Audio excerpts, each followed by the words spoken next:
Capacity വേണം. സമരത്തിന് strategy വേണം. ഒരു സമരത്തിലേക്ക് ഇറങ്ങുമ്പോൾ ആ സമരം ഇപ്പോൾ ഇവിടെ ഞങ്ങളെല്ലാവരും ഞങ്ങൾക്ക് വിദ്യാർത്ഥി സംഘടനയുടെ കേസിലൂടെ കടന്നു വന്ന ആളുകളാണ്, യൂത്ത് കോൺഗ്രസിലൂടെ കടന്നു വന്ന ഞങ്ങളെ സംബന്ധിച്ചിടത്തോളം സമരത്തിന് ഒരു സ്ട്രാറ്റജി ഉണ്ടാവും.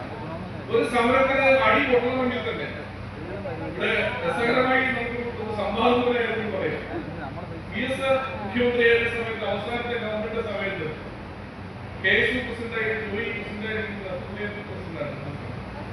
ആ ഗവൺമെന്റിന്റെ അവസാന സമയത്ത് ഗവൺമെന്റിന് കർശനമായ നിർദ്ദേശം ഉണ്ടായിരുന്നു, ഒരു കാരണവശാലും ഇവിടെ സമരത്തിന് അടിപൊട്ടാൻ പാടില്ല. പോലീസിന് കർശനമായ നിർദ്ദേശം. ഞങ്ങളെ സംബന്ധിച്ചിടത്തോളം ഒരു ഭരണമാറ്റത്തിലേക്ക് നീങ്ങുന്നു. വിദ്യാർത്ഥി സംഘടന രാഷ്ട്രീയ പ്രവർത്തനത്തിന്റെ ഭാഗമായി എന്തായാലും ആ സമരത്തിന് അടിപൊളിക്കുന്നത് പോലീസ് ഞങ്ങളെ അടിക്കണം. അടിയുള്ള തയ്യാറെടുപ്പുകളെല്ലാം നിൽക്കുകയാണ്. അപ്പോ ഈ KSUക്കാരൊക്കെ പിള്ളേരൊക്കെ വന്നിട്ട് നോക്കുമ്പോൾ വാച്ചൊന്നും ഇല്ലാതെ ഞങ്ങൾ നിൽക്കുകയാണെങ്കിൽ ഉറപ്പാണ് എന്തായാലും അടിക്കും എന്നൊരു സങ്കല്പം നമ്മളെ കളിയാക്കി പറയാനുണ്ട്. പക്ഷെ ഞാൻ പറയുന്നത് അത് സമരത്തിന്റെ സ്ട്രാറ്റജി സെറ്റ് ചെയ്യുന്നതാണ്. ഞങ്ങൾക്കെല്ലാം ഇപ്പോ നമ്മൾ വേദിയായാലും രസകരമായി സംസാരിക്കാൻ വിചാരിച്ചു. അപ്പൊ ഒരു കാരണവശാലും അന്ന് PS ഗവൺമെന്റിന്റെ പോലീസ് ഞങ്ങൾ കല്ലില്ല എന്നുള്ള തീരുമാനം എടുത്തിരിക്കും. ഞങ്ങൾ മണിക്കൂറുകളോളം ഈ ജലവിനിയോഗത്തിന് സമരമായിട്ടൊക്കെ നിൽക്കുക. ജലവിനിയോഗം അടിക്കുന്നു, ജലവിനിയോഗം വെള്ളം തീരുന്നു, എന്നിട്ട് പോലീസിന്റെ ഭാഗത്ത് ഒരു ആക്ഷൻ ഞങ്ങളെല്ലാം പറഞ്ഞു. 2000 പേരുണ്ട് കേരളത്തിലെ സംസ്ഥാനത്തിന് അവസാനം ഒരു മാർഗമില്ല, നിവൃത്തിയില്ലാതെ KSU പ്രസിഡന്റ് തന്നെ ഞങ്ങൾക്ക് പറഞ്ഞിട്ടുണ്ട് എന്തെങ്കിലും ചെയ്യണം എന്ന് പറഞ്ഞു. ഞാൻ നമ്മുടെ നേരെ ഈ പറഞ്ഞ കമ്മീഷനോട് സംസാരിക്കണമെന്ന് അദ്ദേഹത്തിന്റെ അടുത്ത് പോയി സംസാരിച്ചിരിക്കുന്നതിന്റെ ഇടയിൽ അദ്ദേഹം പൊട്ടിക്കുന്നു, തല്ലുന്നു. പിന്നെ കമ്മീഷൻ തല്ലിക്കഴിഞ്ഞാൽ പിന്നെ അവർ പോലീസിനെ കൊണ്ടിരിക്കുന്നില്ല. അടപടവോ അടിയായിരുന്നു, മുഴുവൻ അടിയായിരുന്നു.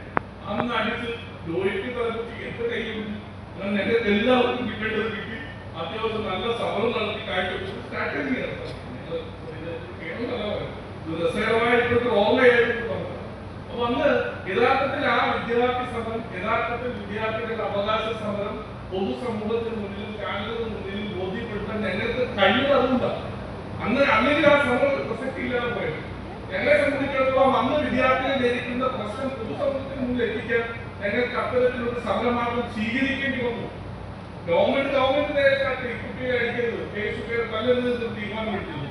നല്ല വാങ്ങണമെന്നുള്ള തീരുമാനത്തിൽ ഞങ്ങൾ പോവുക. ഇത് ഈ വിഷയം ചർച്ച ചെയ്യപ്പെടണം, ഈ വിഷയം പൊതുസമൂഹം ചർച്ച ചെയ്യപ്പെടണം, ആ ഒരു സ്ട്രാറ്റജിയിലേക്ക് നമ്മൾ പോവുക. അപ്പോ ഈ തരത്തിലുള്ള സമരം മാർഗങ്ങൾ ഇത് ആൾക്കൂട്ടി സമരം ചെയ്യാന്ന് പറയുന്നത് ചിലപ്പോൾ നമ്മൾ സോഷ്യൽ മീഡിയ ആൾക്കൂട്ടം കഴിക്കുന്ന ആളുകൾ സോഷ്യൽ മീഡിയയിൽ മാത്രം വാഗ്വാദം പറയുന്ന ആളൊക്കെ ഉണ്ടാവാം.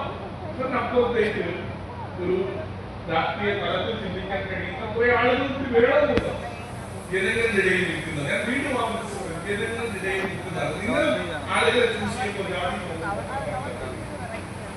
ഇപ്പോഴത്തെ ഏറ്റവും വലിയ പ്രശ്നമുണ്ട്. ഈ ലോക്കൽ ബോഡി തെരഞ്ഞെടുപ്പ് കഴിഞ്ഞപ്പോഴത്തേക്കും എനിക്ക് വ്യക്തിപരമായി എനിക്ക് തോന്നിയ ഒരു കാര്യം, ചില സ്ഥലങ്ങളിലെങ്കിലും 24/7 ആത്മാർത്ഥമായി രാഷ്ട്രീയ പ്രവർത്തനം നടത്തുന്ന ആളുകൾ വിജയിക്കാൻ പോകുന്നത് കോൺഗ്രസ് മാത്രമല്ല, LUC-ന്നാവട്ടെ, ലീഗിൽ നിന്നാകട്ടെ, BJP ആയിക്കോട്ടെ, ആത്മാർത്ഥമായി സേവനം നടത്തുന്ന ആളുകൾ അവിടെ ചിലപ്പോ മതാടിസ്ഥാനത്തിലോ ജാതിയുടെ അടിസ്ഥാനത്തിലൊക്കെ ആളുകൾ ജനിക്കുന്ന ഒരു സാഹചര്യം വരുന്നു. അത് അപകടമാണ്. നമ്മുടെ ജനാധിപത്യം അടിയന്തരമായി ചർച്ച ചെയ്യപ്പെടേണ്ടതാണ്. എന്തുകൊണ്ട് അത് സംഭവിക്കുന്നു?